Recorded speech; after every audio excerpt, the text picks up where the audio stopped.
नमस्कार. पाहूया अष्टम स्थानी जर बुध असेल तर अशी व्यक्ती शतायू होते. परदेशात जाऊन हे लोक संपत्ती मिळवू शकतात. सरकारकडून यांना खूप चांगले मान सन्मान मिळू शकते. या स्थानी शुभ संबंधित बुध असता प्रकृती चांगली राहून दीर्घायुष्य लाभतेच लाभते. पण जर रवी आणि शुक्राची साथ असेल तर हे व्यक्ती खूप चांगले आयुष्य जगू शकतात, अधिकार मिळवू शकतात. कमी प्रयत्नांमध्ये धनलाभ होऊ शकतो. परदेशात पैसा मिळवणे, नोकरी धंदा इत्यादी सर्व गोष्टी खूप सहज होतात. यांचे आचरण खूप चांगले असते. कन्येचा बुध होमिओपॅथी व आयुर्वेदिक अशा विषयांमध्ये किंवा अल्टरनेटिव्ह मेडिसिन ह्या अशा विषयांमध्ये खूप चांगला असतो. शनीच्या राशीत जर हा बुध असेल तर ह्यांना राजकारणी व बुद्धिबळपटू बनवू शकतो. धनुराशीत तत्वज्ञानाचा अभ्यास होऊ शकतो. आध्यात्मिक विद्येची आवड असते. हे परदेशात खूप लोकप्रिय असतात. यांच्याकडे बेहिशोबी धन असते. व्यापारामध्ये सुद्धा फायदा होतो. सासरा मालदार मिळतो. स्त्री धन मिळते. गूढ विद्या, ज्योतिषी असे शास्त्रांमध्ये हे अवगत असतात.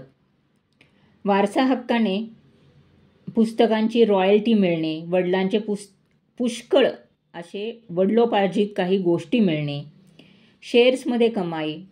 बुधाजवळचा रवी असल्यास सरकारकडून यांची मान सन्मान प्राप्त होणे शक्य आहे. जर हा दूषित बुध असेल तर ह्यांना दीर्घायुष्य देत नाही. जर बुधाबरोबर मंगळ असेल तर एखादी सर्जरी किंवा शस्त्रभय असते. यांना बाल वयात त्रास होऊ शकतो. डोकेदुखी ह्यांना नेहमी सतावत असते.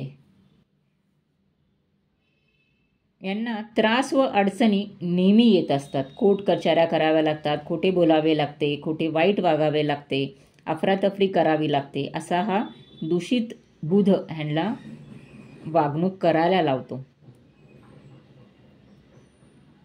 हे जरी मृत्यूस्थान असले तरी या स्थानी बुध या राशीत असेल, त्या राशीचा मालक जर चांगला असेल तर मृत्यूचे स्वरूप चांगले येते. शनीच्या वाईट योगात दमा व क्षय रोग असे योग संभवतात. तर मंगळ असेल तर इपिलेप्सी किंवा त्या रिलेटेड प्रॉब्लेम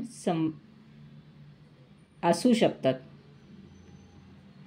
जर मंगळ असेल, स्ट्रॉंग मंगळ असेल ह्या बुधाबरोबर तर डोक्यात गोळी घुसून मृत्यू येण्याचे सुद्धा योग संभवतात.